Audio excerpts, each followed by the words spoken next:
ada tiga hal yang ingin saya soroti. Yang pertama, model pilkada itu ada empat sejak zaman Orde Lama sampai sekarang.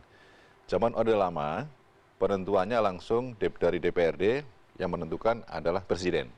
Jadi pengangkatan dan pengesahan langsung presiden.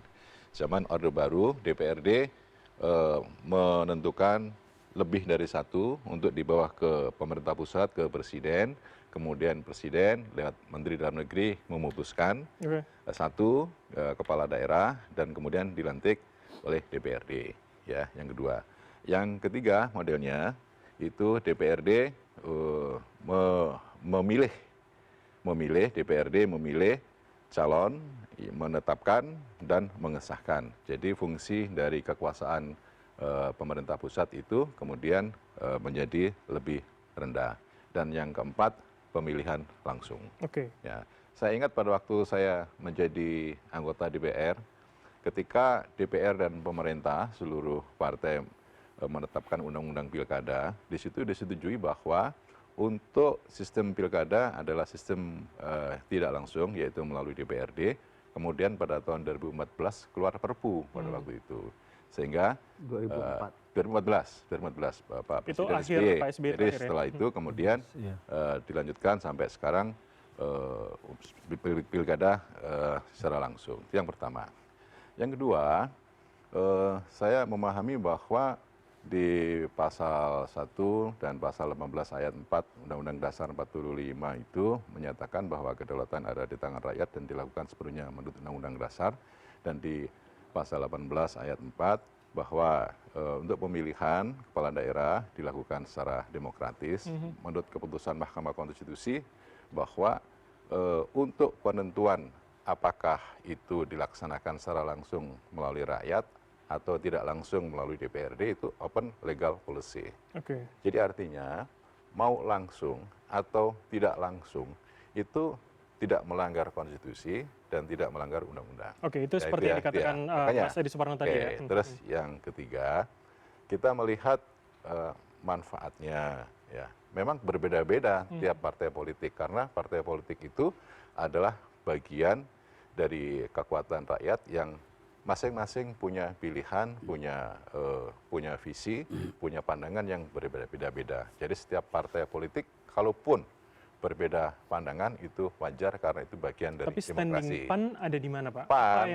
PAN saat ini memilih untuk demi manfaat itu penentuan pilkada melalui pilkada tidak langsung melalui DPRD.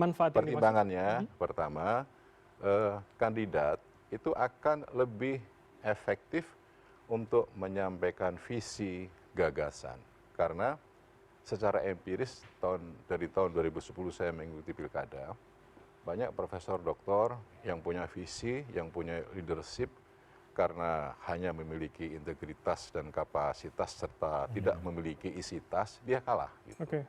Dan seringkali itu terjadi. Dan kemudian yang kedua, dari beberapa hasil survei, suara kandidat itu berbanding lurus dengan banyaknya amplop yang diedarkan. Gitu. Jadi itu adalah menjadi bagian secara empiris yang menyatakan bahwa persoalan pilkada itu tidak lepas dari isi tas. Berarti maksud Anda semakin kencang money politik semakin mudah menang begitu?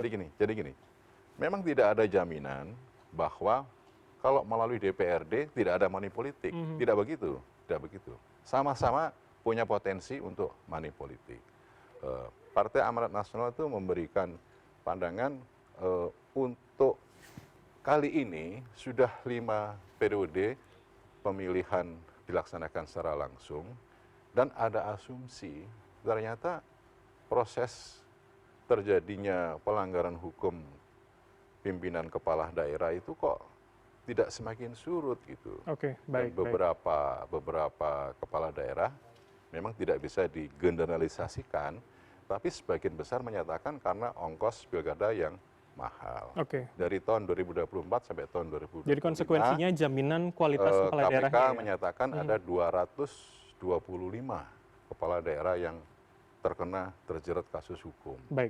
Jadi ini menjadi masalah krusial, bukan soal mahalnya dari sisi uang, tapi lebih bermanfaat dalam rangka menjadikan demokrasi sebagai sarana untuk dapat meningkatkan kesejahteraan, meningkatkan leadership kepala daerah, dan bisa fokus bekerja di daerahnya masing-masing. Oke, baik.